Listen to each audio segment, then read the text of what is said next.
Let's talk Lone Star. This season has had a Lone Star in Nice. Max Verstappen.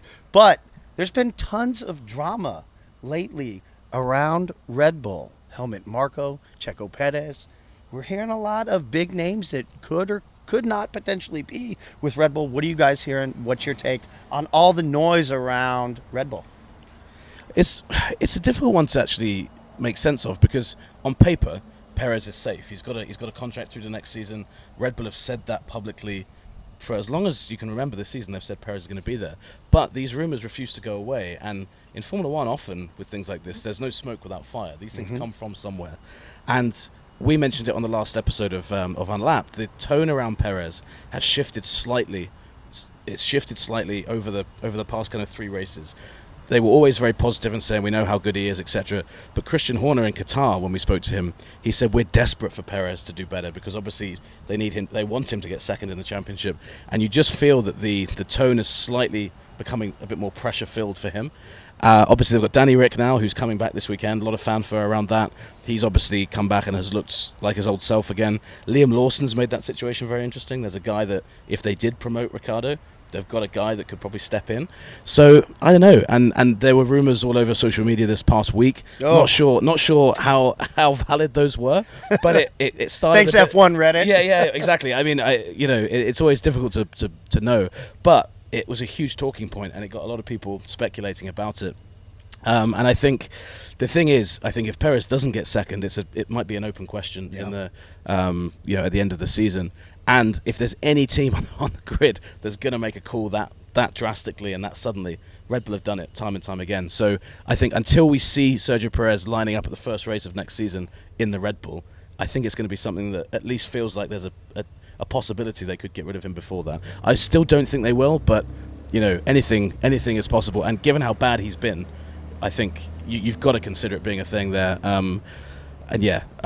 He's just not done himself any favours. So we'll see what happens. I mean, you say there's no smoke without fire, but the fire's pretty obvious, right? It's Checo's result. The fire's burning. Dumpster fire, yeah. So until he sorts it out, and it has been said, and although it doesn't actually mean anything, but second place in the drivers' standings, no one really wants to finish there, because obviously everyone wants to be champion. But Red Bull have never had a 1-2.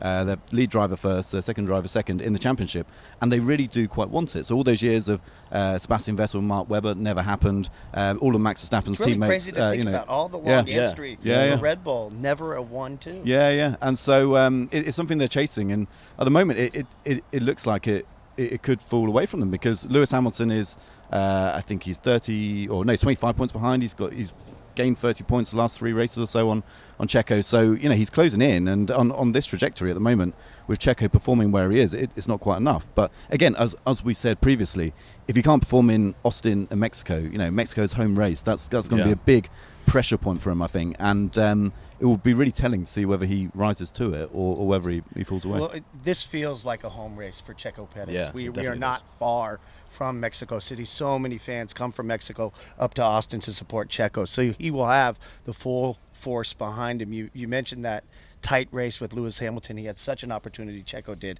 in the last race with Lewis going out first lap. But Checo, bad luck, bad decision, whatever you attribute it to. But I would say for me, one of the most intriguing storylines this week is Sergio Perez. He has 1 or 2 has to be in the cards. I think you're absolutely right, and you're right. I mean, I remember 2021, especially the fanfare around Perez here was huge. It did feel like that home race for him, and I mean, if he doesn't do it here, Mexico, I think everybody's dream is that he wins that race. I mean, it would be.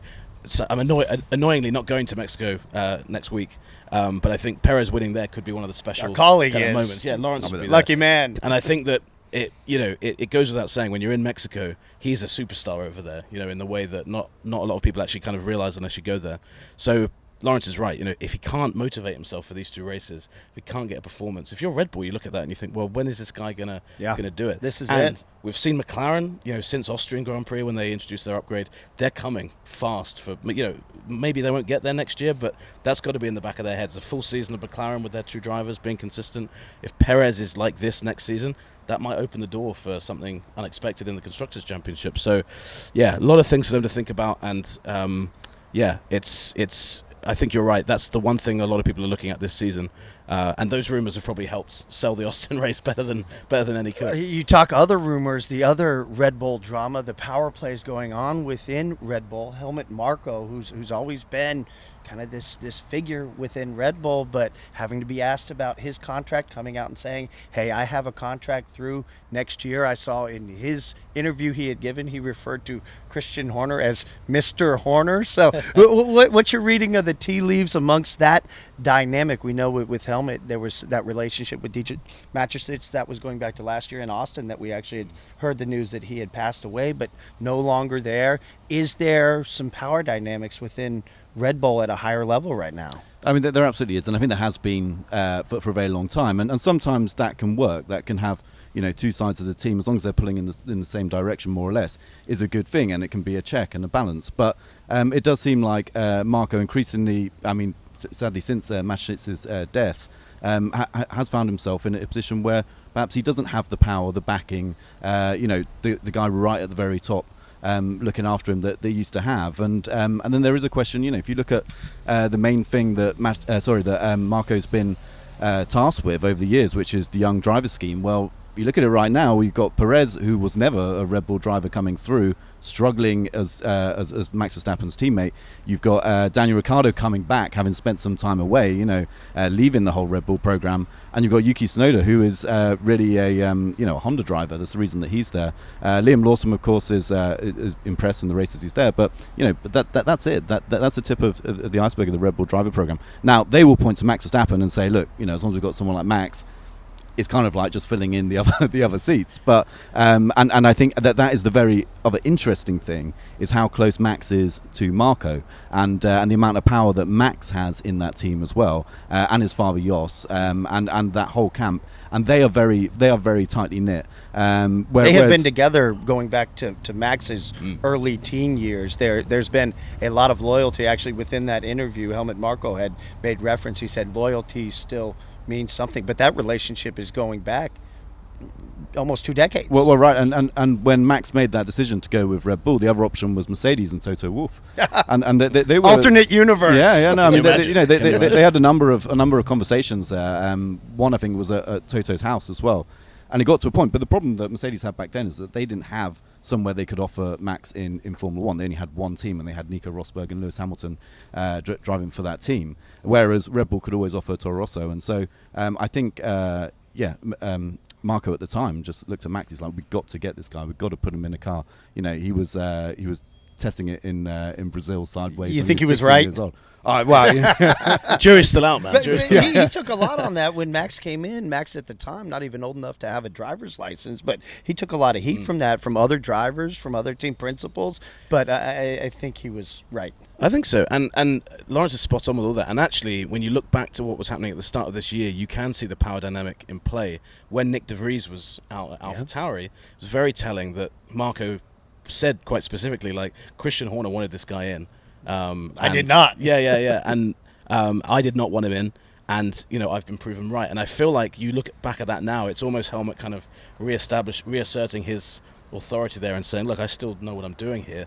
Whether that's right or not. But that was an interesting thing to throw into the mix. And as soon as De Vries started performing badly, Marko was very anti him. And the Ricciardo thing is interesting as well. I wasn't completely sure how pro Ricciardo Marko's been. Him coming back, I feel like he's felt maybe there's a threat there internally if they put him back to Verstappen again. So that might help Perez in the long run. But yeah, Marko definitely scrambling around a bit to protect himself, and he hasn't done himself any favors with the comments he's made. Obviously, had to apologize a few weeks ago for comments about Perez, and that's the biggest issue for Red Bull from a marketing point of view. Is after every race, there's a bigger brand at stake. Absolutely, and Marko, I mean, we've seen it, haven't we? After every race, basically, he holds court with every German journalist he can find, and he'll just say something outrageous, and that works if you've got the backing at the top. But I don't think he has that now, and it's a lot easier if you make a rod, for yourself to be removed. So that's going to be one to follow. And I think, to be honest with you, I think Red Bull without Marko, it's hard to imagine that happening, but it's much easier to imagine it happening now that Matricic is no longer around. So I still can't see it happening, but there is a lot going on behind the scenes at Red Bull, and I think that Marko is right in the centre of it. We should all should clarify this a bit, because I remember when Mercedes were dominating and basically journalists were running out of stories at the end of the year. Yeah, there was looking for something. We ought to have something to talk about. There was one that was planted by a rival team principal. You probably guess who.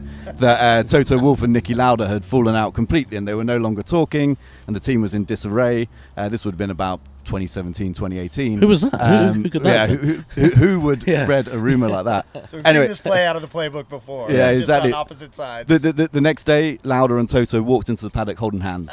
Had a bunch of photographers lined up, and and so these things do pop up a little bit when there's not stuff going on. But there's no doubt, and I think even everyone at Red Bull is fully aware of it, that there is and always has been this power struggle between Christian Horner, team principal, and Helmut Marko, advisor, but someone who's calling a lot of shots at that team. All right, handicap this thing before we move on. Next season starts. The probability that both Checo Perez and Helmut Marko are still within the Red Bull team. Is this 100% guaranteed, or where you at? Nate?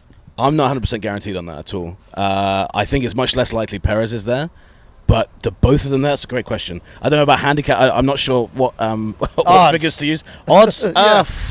I'm not very good with odds. I never gamble for this reason, but I would say 50. Let's go with probability. If it was a weather forecast, would you say probability, high probability? I would say high to medium probability. I don't think it's. I don't know if you'd make a good weatherman. This is the only thing I can do. This is it, and you're seeing why. No, but I think the smart money still says that's going to happen, but there's doubt. There's doubt in that equation, definitely. If Checo finishes second, do you think the whole band's back together, run it back? I think there's still a huge amount of pressure, but remember, it's 1 year that they can run out on that contract, and I think their big question is what's McLaren bringing? What can they build from what they have? But also what are Mercedes and Ferrari doing, knowing that both those teams are going and kind of almost ripping up what they've got and starting again. Now, if they make huge gains over the winter, then Red Bull could be in trouble in the constructors next year if Perez is performing on this level. I still think that Red Bull are going to have a big enough advantage to make that work. And then, they can look into the driver market for 2025, because next year, 2024, I mean, if you put Daniel Ricciardo in that seat, look, I'd love to see Ricciardo given another shot right at the front, but I'm not sure he's actually ready right now to go in there. I think he'd be much better off. Against this version of Max Verstappen? Exactly. Wow. Yeah, it's asking a lot of anybody. He struggled already, back when they were teammates. So I'd much rather see him get a full season under his belt at the junior team. That would be the more, sensible thing to do. Then you make a call. Plus you have all the other options coming up, the likes of Lando Norris run out of contract at McLaren. And so I think, there is still some sense to keeping Perez there. But yeah, it's all about how big a buffer Red Bull are going to have next year, and they won't know that until testing starts, and then they'll start to get an idea. Thanks so much for watching ESPN on YouTube, and for more sports highlights and analysis, be sure to download the ESPN app, and for premium content and live streaming, subscribe to ESPN Plus.